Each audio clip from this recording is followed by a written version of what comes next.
नमस्कार। आप सभी बीए पार्ट प्रथम वर्ष के विद्यार्थियों का आज के व्याख्यान में स्वागत है। आज हम हमारी पाठ्यक्रम की प्रथम पेपर के द्वितीय यूनिट के अवधारणाओं पर चर्चा करेंगे। हमारी जो पहली अवधारणा दूसरी यूनिट में है वह है समाज। प्रथम यूनिट में हमने समाजशास्त्र का अर्थ, परिभाषा एवं अध्ययन क्षेत्र और परिप्रेक्ष्य के संबंध में चर्चा की थी। साथ ही हमने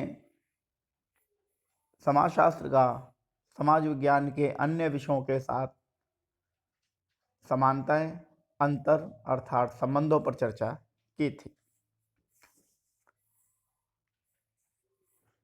समाजशास्त्र की प्राथमिक अवधारणा है, महत्वपूर्ण अवधारणा है। समाजशास्त्र में जब उसके अर्थ और परिभाषा पर विचार किया जाता है तो यही परिभाषा निकलकर सामने आती है कि समाजशास्त्र समाज का अध्ययन करता है, समाजशास्त्र समाज का वैज्ञानिक अध्ययन करता है। अतः समाज की अवधारणा अपने आप में महत्वपूर्ण हो जाती है।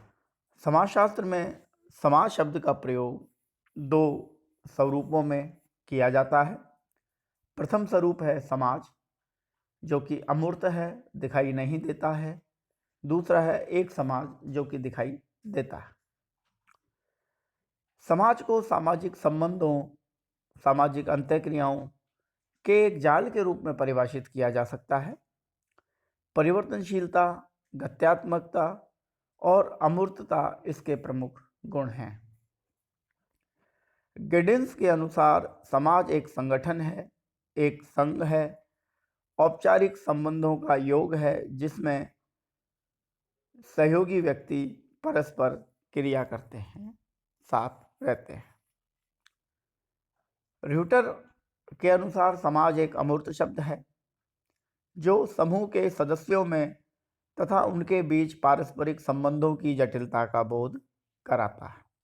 अर्थात ये जो दो परिभाषाएं हैं, र्यूटर की और गिडिन्स की, उन परिभाषाओं से यह स्पष्ट हो रहा है कि समाज एक अमूर्त संगठन है जो पारस्परिक संबंधों की जटिलता का बोध कराता है। सामान्य परिभाषा: समाज सामाजिक संबंधों, सामाजिक अंतःक्रियाओं का एक जाल है और परिवर्तनशीलता, गत्यात्मकता और अमूर्तता इसके प्रमुख गुण हैं। अब हम समाज की विशेषताओं पर चर्चा करेंगे। समाज की प्रथम जो विशेषता है वह है अमूर्तता।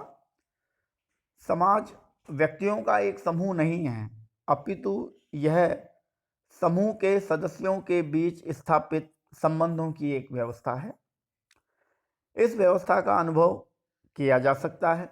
सामाजिक संबंधों का कोई आकार रूप नहीं होता, इसलिए समाज को अमूर्त कहा जाता है।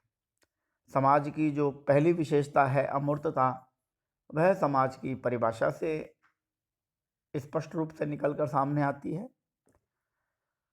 सामान्य आदमियों में समाज शब्द का अर्थ व्यक्तियों के एक संकलन से लगाया जाता है, एक समूह से लगाया जाता है, परंतु समाजशास्त्र के एक विद्यार्थी के रूप में समाज का जो अर्थ है वह पूरी तरीके से इस रूप में गलत होता है। समाज व्यक्तियों का एक समूह नहीं, अपितु समूह के सदस्यों के मध्य स्थापित संबंधों की एक व्यवस्था है और इस व्यवस्था का हम अनुभव कर सकते हैं, इसलिए समाज अमूर्त होता है क्योंकि सामाजिक संबंधों का कोई आधार नहीं होता है। समाज की दूसरी महत्वपूर्ण विशेषता है पारस्परिक जागरूकता। सामाजिक संबंधों के लिए यह आवश्यक है कि दो या दो से अधिक व्यक्तियों या समूहों के मध्य अंतःक्रिया हो तथा उन्हें एक दूसरे की परिस्थिति का पूरा ज्ञान होना चाहिए। दूसरे व्यक्ति भी उनकी परिस्थिति से अवगत होने चाहिए उदाहरण के लिए माता पिता, पिता पुत्र आदि।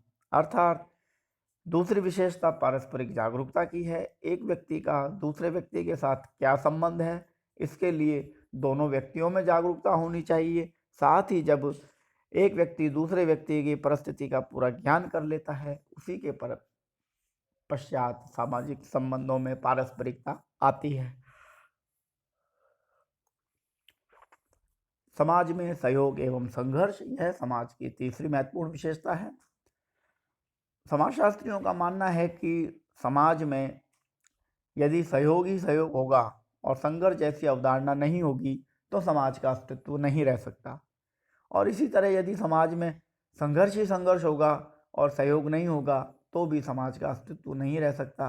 अर्थात समाज में सहयोग एवं संघर्ष दोनों सामाजिक प्रक्रियाएं समान रूप से चलती हैं। एक प्रक्रिया के भी नहीं चलने पर समाज की जो अवधारणा है वह नष्ट हो जाती है।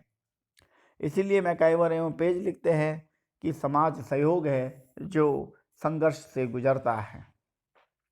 पारस्परिक निर्भरता, इसका अर्थ दो या दो से अधिक सामाजिक इकाइयों की आपसी निर्भरता से है। समाज की उत्पत्ति और विकास, संतुलन और संगठन, निरंतरता और परिवर्तनता समाज के सदस्यों की पारस्परिकता पर निर्भर करती है। समाज के संगठन की प्रकृति तथा पारस्परिकता का सीधा संबंध है। समाज में दो या दो से अधिक व्यक्तियों या दो या दो से अधिक सामाजिक इकाइयों के मध्य आपसी निर्भरता का होना अत्यंत आवश्यक है।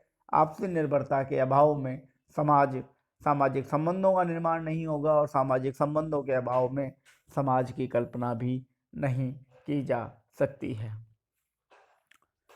मैकाइवर एवं पेज पांचवी महत्वपूर्ण विशेषता बताते हैं। समाज मनुष्यों तक सीमित नहीं है। समाज केवल मनुष्यों तक सीमित न होकर पशुओं में भी पाया जाता है। इसीलिए मैकाइवर एवं पेज लिखते भी हैं, यहाँ पर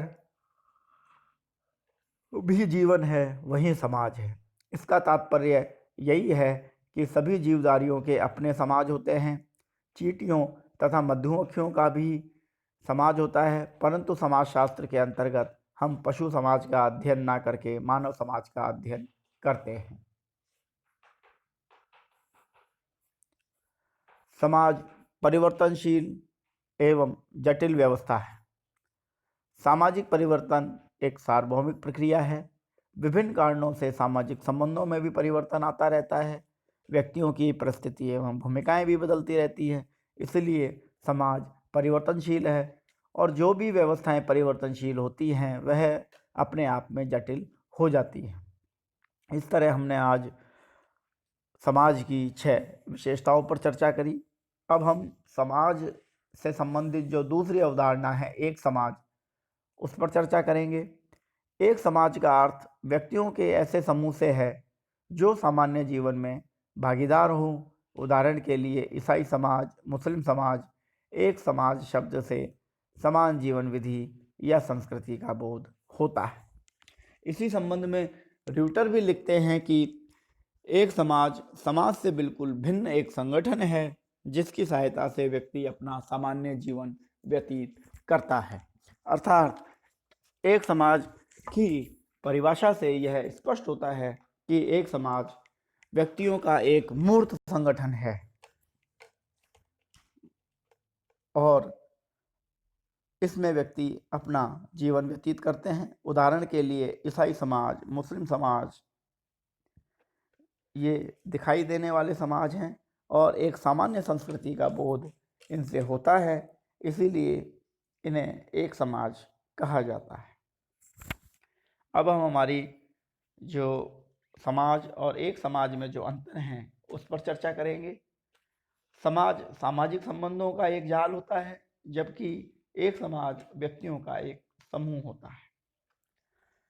समाज अमूर्त होता है, अर्थात दिखाई नहीं देता, इसका केवल अनुभव किया जा सकता है, जबकि एक समाज मूर्त होता है, व्यक्तियों के समूह के रूप में हमें दिखाई देता है। समाज एक जटिल अवधारणा है क्योंकि सामाजिक संबंध हैं और अमूर्त हैं, इन्हें समझना कठिन होता है। इसलिए समाज एक जटिल अवधारणा है, परंतु एक समाज की तुलना में अपेक्षाकृत कम जटिल है, अर्थात सरल अवधारणा है। समाज का अपना कोई भूक्षेत्र नहीं होता, सामाजिक संबंध भूक्षेत्र से बंधे हुए नहीं होते हैं, जबकि एक समाज का अपना एक निश्चित भूक्षेत्र होता है और निश्चित भूक्षेत्र होने के कारण भी एक समाज दिखाई देता है। समाज एक व्यापक शब्द है, संपूर्णता लिए हुए शब्द है, जबकि एक समाज एक लघु शब्द है, संपूर्णता लिए हुए नहीं होता है। इस तरह ये जो 5 महत्वपूर्ण कारक हैं, इनके आधार पर हम समाज और एक समाज में अंतर करते हैं।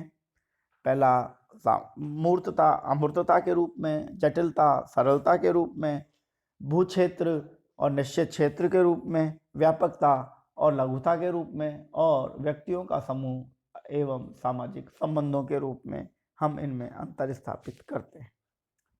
अब हम समाजों का वर्गीकरण देखेंगे। समाजों को समाजशास्त्रियों ने व्यापक पैमाने पर 2 आधारों पर विभक्त किया है।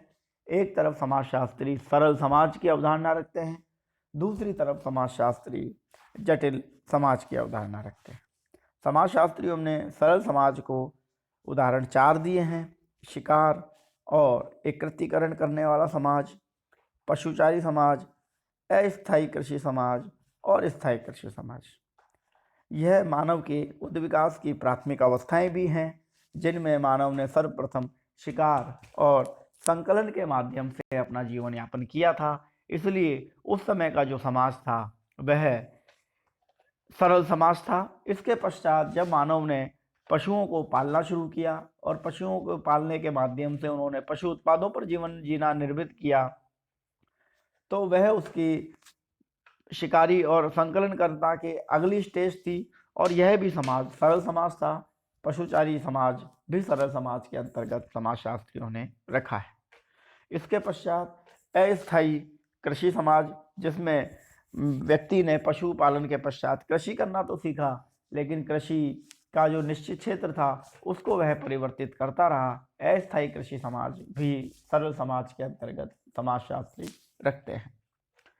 इसके पश्चात स्थायी कृषि समाज, अर्थात मानव ने एक छोटे कुटुंब के रूप में किसी गांव या छोटे पाल का निर्माण करके उसमें रहते हुए एक निश्चित भू क्षेत्र पर जब वह कृषि करने लगा, तो वह स्थायी कृषि समाज कहलाता है। स्थायी कृषि समाज भी समाजशास्त्रियों के अनुसार एक सरल समाज है। ग्रामीण समाज को हम एक सरल समाज का उदाहरण मानते हैं, और ग्रामीण समाज की जो जनसंख्या है वह 75% से अधिक कृषि पर निर्भर होती है। इसलिए कृषि आधारित समाजों को सरल समाज कहा जाता है। जटिल समाजों के अंतर्गत समाजशास्त्रियों ने आधुनिक समाज और उत्तर आधुनिक समाज की व्याख्या की है। ऐसे समाज जिनमें मुद्रा विनिमय अधिकतम होता है और कृषि कार्यों की प्रधानता का अभाव होता है, उन्हें आधुनिक समाज कहा जाता है। इन समाजों में तकनीक के माध्यम से मनुष्य जीवन यापन करता है, और आधुनिक समाजों को समझना समाजशास्त्रियों के अनुसार कठिन है। अतः आधुनिक समाज को समाजशास्त्री जटिल समाजों के रूप में मानते हैं। उत्तर आधुनिक समाज के अंतर्गत सेवा प्रधान समाजों को उत्तर आधुनिक समाज कहते हैं। इसमें एक व्यक्ति का दूसरे व्यक्ति के साथ जो सामाजिक संबंध होते हैं वो अत्यधिक व्यक्तिवादिता के प्रतिमानों पर निर्मित होते हैं। अतः उत्तर आधुनिक समाज भी जटिल समाज होते हैं। इन समाजों में पूंजी की व्यापकता, सेवा क्षेत्र की व्यापकता और विभिन्न सामाजिक समस्याओं की व्यापकता देखने को मिलती है, और अत्यधिक सामाजिक समस्याओं के कारण समाजशास्त्री इन समाजों को जटिल समाज के रूप में स्थापित करते हैं। आज हमने प्रथम अवधारणा के रूप में समाज का अर्थ, समाज की 6 विशेषताएं, एक समाज और एक समाज में अंतर और समाजों का वर्गीकरण, जो हमारी प्राथमिक और पहली अवधारणा थी द्वितीय इकाई की, उस पर चर्चा की है। अगले व्याख्यान में हम हमारी जो दूसरी इकाई की जो दूसरी अवधारणा है समिति उस पर चर्चा करेंगे। धन्यवाद।